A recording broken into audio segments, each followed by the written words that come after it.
Bonjour, bienvenue, c'est l'épisode 9 de la saison 2 du replay des déblogueurs de la Griffe Noire.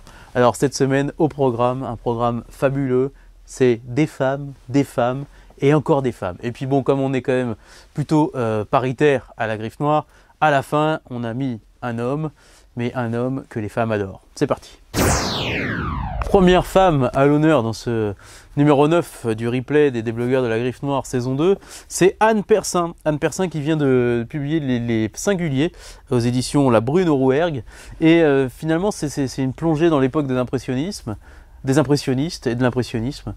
C'est un moment rare où finalement on vit avec Monet, Manet, Renoir et ainsi de suite. On revit leurs peintures. Ça fait penser un peu à ce livre que Dan Frank avait fait paraître il y a quelques années qui s'appelait Bohème, qui se passait finalement dans cette époque des années 20 avec Picasso, avec les impressionnistes un peu auparavant et ainsi de suite. Et là c'est pareil, on vit un moment dense de l'art, un moment dense de la littérature. Et Gérard a vraiment kiffé, mais alors surkiffé ce livre, il vous explique pourquoi.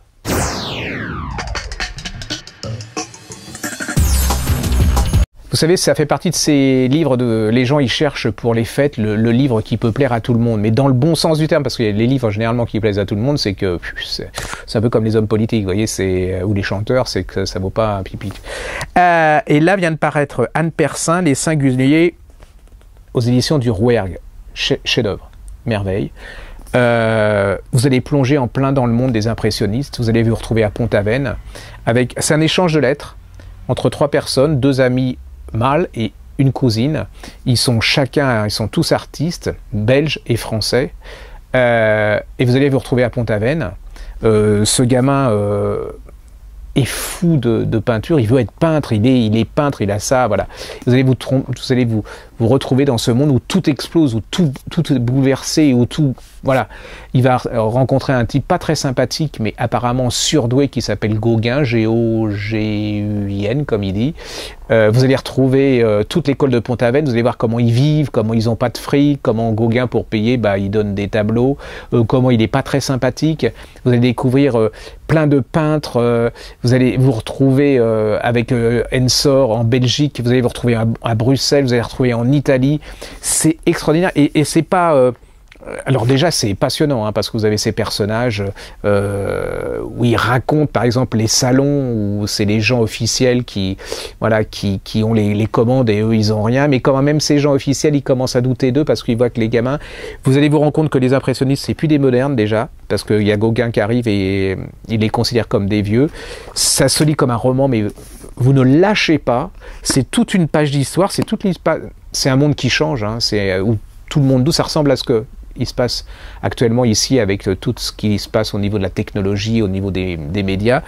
C'est magnifique, c'est sublime, c'est intelligent, c'est agréable à lire, c'est passionnant, c'est à la portée de tout le monde, et après ça va vous donner envie d'aller voir des expos, d'aller acheter des livres et c'est surtout la peinture vivante, c'est pas fait par des gens universitaire, c'est-à-dire que c'est pas Gauguin analysé, non, c'est Gauguin vivant, c'est les impressionnistes vivants, c'est Munch vivant, enfin c'est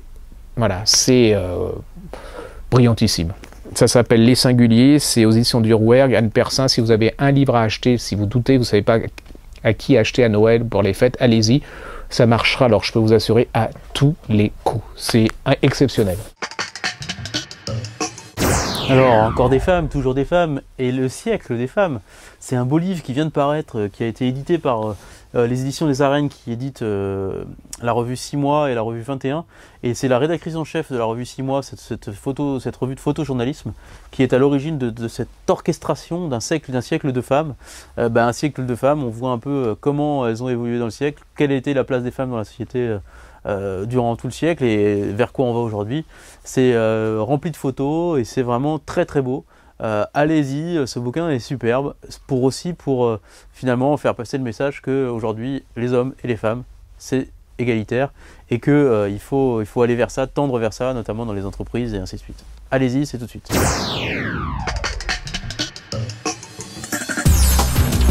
Dans le domaine de la photo, reportage politique, la revue des Arènes publie la fameuse revue 21, très connue, et puis depuis 2 ans, publie une revue qui s'appelle 6 mois. C'est du photo-reportage, mais c'est des reportages, mais à travers beaucoup de documents photographiques. Il y a beaucoup de livres, il y a beaucoup d'articles qui sont consacrés aux femmes, et là ils ont eu l'idée de publier en livre les meilleurs articles de cette revue 6 mois, et consacrés aux femmes. Donc c'est le siècle des femmes. Donc c'est toutes les meilleures photos reporters qui racontent toutes les femmes du XXIe siècle. Dans tous les pays, hein, que ce soit à Naples, que ce soit au Japon, que ce soit en Ukraine. C'était d'actualité, ça c'était avant la guerre actuelle. Et c'est vraiment un très très chouette bouquin. Alors ceux qui ont déjà la revue, c'est pas la peine, hein, c'est les mêmes articles reliés, mais pour ceux qui ne connaissent pas. Et en plus, c'est un bel ouvrage à offrir aux femmes, parce que c'est la vie quotidienne de certaines femmes dans le monde d'aujourd'hui. Alors, vous connaissez Guillaume, vous aimez Guillaume, on adore Guillaume. Vous connaissez aussi son frère, Valentin, ou du moins si vous ne le connaissez pas, sachez qu'il est lui aussi beaucoup apprécié par ses femmes. Et du coup, il se présente chez les déblogueurs et je pense que ça va être une des vidéos les plus vues. Je sais pas pourquoi, mais c'est une idée comme ça. Valentin Musso pour vous, mesdames. Je suis ici cette année pour vous présenter ma dernière parution qui est Sans faille, un roman paru aux éditions du Seuil, qui est un thriller psychologique assez différent de ce que j'ai fait jusque-là. L'histoire est assez simple, c'est 5 amis qui se retrouvent après des années de séparation pour un week-end en montagne. Le personnage principal s'appelle Romuald, c'est un ancien gamin des cités qui avait eu une enfance difficile, qui a très bien réussi dans sa vie et qui va inviter ses 4 amis dans son très beau chalet des Pyrénées. Le problème, c'est qu'il est le seul à connaître la montagne, il est le seul à connaître la route et les choses vont très très vite déraper et ce qui devait être un week-end idyllique va se transformer en cauchemar. Alors je disais que c'était un livre assez différent de ce que je fais d'habitude parce qu'il est recentré autour d'assez peu de personnages. L'histoire se passe dans un seul lieu, à l'exception des flashbacks. Ce lieu, c'est la montagne, et sur une durée très limitée puisque l'intrigue va se dérouler uniquement sur 3 jours. Et puis, alors mon coup de cœur cette année, c'est un roman de Steve Tessich qui s'appelle Carou. Alors Steve Tessich, il n'est pas très très connu en France parce qu'il a écrit que 2 romans. Carou est le premier qui paraît. Et c'est un roman assez particulier qui porte sur le monde du cinéma et le milieu des scénaristes américains. Steve Tessich lui-même était scénariste et il s'est probablement pas mal inspiré de son expérience pour écrire ce livre. Alors le titre énigmatique, Carou, c'est le nom du personnage principal qui est un ivrogne, un alcoolique qui n'est jamais ivre. C'est un personnage menteur, cynique, à qui il va arriver une aventure assez particulière, c'est qu'on lui demande en fait de retravailler les scénarios des autres.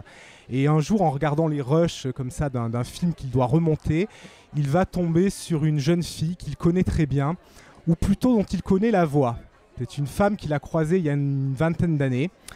Et il va à partir de ce moment-là se passer de très nombreux rebondissements. Alors je vous en dis pas beaucoup plus parce que le roman a un rythme assez lent, il fait plus de 600 pages, il se lit extrêmement facilement et c'est un roman qui alterne des passages très comiques, hilarants, avec des passages beaucoup plus tragiques. Donc moi ça a été vraiment mon gros coup de cœur cette année, ça a été une vraie découverte et c'est un roman que je vous conseille énormément.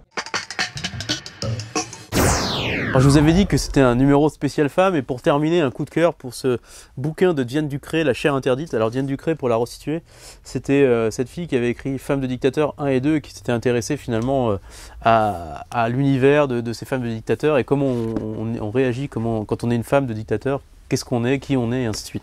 Et là, elle récidive avec un livre qui s'appelle La chair interdite et qui en fait s'intéresse au sexe de la femme. Pourquoi il a toujours été objet de désir et de domination. Pourquoi les hommes finalement ont toujours voulu le mettre de côté. Comment il a été finalement un des symboles de l'asservissement. Bref, c'est une plongée drôle, hilarante, virevoltante sur toutes ces questions qui finalement traversent les siècles et qui nous amènent aujourd'hui à réfléchir plus réellement et plus concrètement sur la place de la femme dans notre société et sur comment les hommes peuvent être des fers de lance de cette égalité entre les hommes et les femmes. Et tout ça c'est là-dedans, dans La chair interdite de Diane Ducré chez Albin Michel. Et vraiment allez-y parce que c'est un très très très très bon bouquin. Très très drôle et très bien documenté et ainsi de suite. Donc allez-y, vraiment c'est un coup de cœur. Bon, après les femmes, on va quand même terminer cet épisode 9 des replays des déblogueurs de la Griffe Noire avec Johnny Rotten. et les mémoires de Johnny Lydon. Bon, ça c'est un peu moins, on peut pas dire que c'est très paritaire, mais en tout cas c'est virevoltant et survolté. Bref, c'est fini, moi je vais aller lire ça. Et puis je vous dis à la semaine prochaine. En attendant, lisez bien. Salut!